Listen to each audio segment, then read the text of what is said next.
Hi, I'm Eddie Obeng, and this is how every single day, every single time, I bring you a different way of getting stuff done. Something which is a different approach, which will make your life better. I hope so. Anyway, make your life easier, make it more fun. Today, I want to help you think about how you interact with people. I'm going to explain the way we do it on Cube, and you'll be able to use it in real life as well. So don't worry about it. It's called NterAct. Of course, it is. So let's jump on Cube, and I'll show you how it works.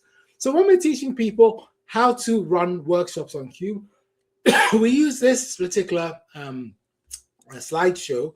And one of the things is we explain about using analogies as a way of explaining things. But when you want to persuade people, you need to use contrast.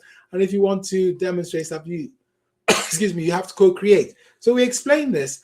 And you can see these are different environments. If you're using an analogy, you're probably talking at people. If you're persuading people, you're probably presenting. If you're co-creating, you're getting people to do stuff. It's about how you interact with people, but also it depends on the group, because if you're trying to get everyone involved in the conversation, or is it just one person, or are you presenting backwards? So we have two pets which we find really useful, which engage in this particular thing called NterAct. And if you want more, you'll find out more in my book, Unlimited, because it explains about NterAct. So have a look at that. And you'll see that many of the time people are on Cube out, one person talking, many people listening. That's quite normal.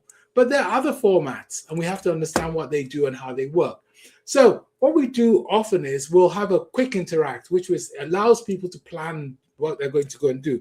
So for example, if you're going to work on conversations, put people in a circle and then let one person talk after the other, as in spin casting them, so everyone knows they're going to get a chance to talk. If you're going to let people talk, put them on a cafe table. They can have informal conversations, sidebar conversations, laughter, talk about something else other than what's going on. If you want them to converse, put them in front of the presentation screen, let them ask questions. Or you might put them on bar tables so they feel more relaxed. Or you might just let them do a text in the group chat, which they can pick up at any time. But when you're thinking about the medium, and I'm talking about Cube here, I don't know how you do this on Teams and Zoom. It's much more complicated because you have to have rooms and stuff like that. I don't really understand any of that. But you need to think about this conversation. If it's activity-based, then you've got a different set of things you want to do. You might send them to a whiteboard so they can scribble, share stickies, work on a pet. You might send them to the hopes and fears board so they can work out what they're trying to do, or the rapid board, see what's to be done. Or you might send them to the desk. There's the desk to get them to actually look at stuff. Here's a hopes and fears board. Here's a rapid board over there.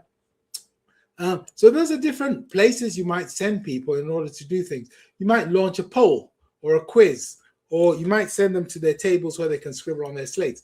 But activity is different from conversation, but they'd have different outcomes. That's the sort of general idea, and most people can get that.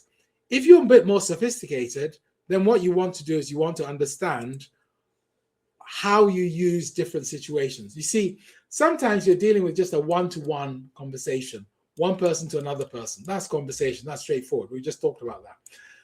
Sometimes one person is talking to a team, a group. It's like a team briefing.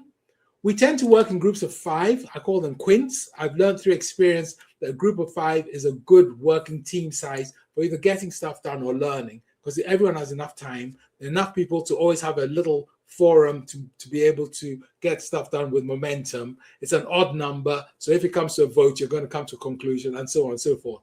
Or sometimes you need one person to present to everyone else, like I showed you in that image over there, where basically one person is presenting to the whole quorum. Okay, so that's the mix is quite different, one-to-one to one-to-quorum. Then you might have a group of 5 presenting to one person, like the tutor or the line manager or something like that. That's a summary briefing. Or you might have groups presenting to each other. That's like collaboration planning. I'll do this, our group will do that. Or you might have the quint presenting to everyone else, like a cabinet update. We've worked on this is what we've done. Also, you have sometimes the whole group has to present to one person. Often, like if it's the CEO, you'll all come together to show them what you're doing, because there's a decision maker who's got the answer. And so that's quite common as well in real life. Sometimes the whole group has to present to a team, maybe the board, something like that. Or sometimes you get like a world fair where everyone presents to everyone else.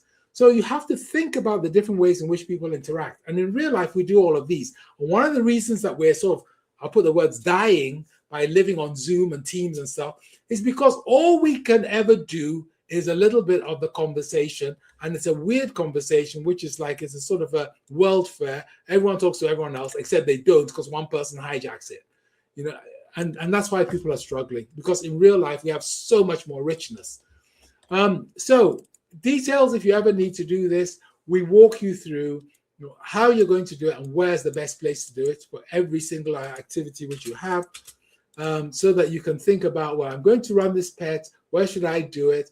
I'm going to do this. So depending on the group and how you're bringing them together, it makes it really easy. And that's one of the checklists we use to allow people to interact really fast on Qwik. But you can take all of this and you can apply it in real life, and it works just as well, if not slightly better. So that's NterAct. I hope I've given you a good guide.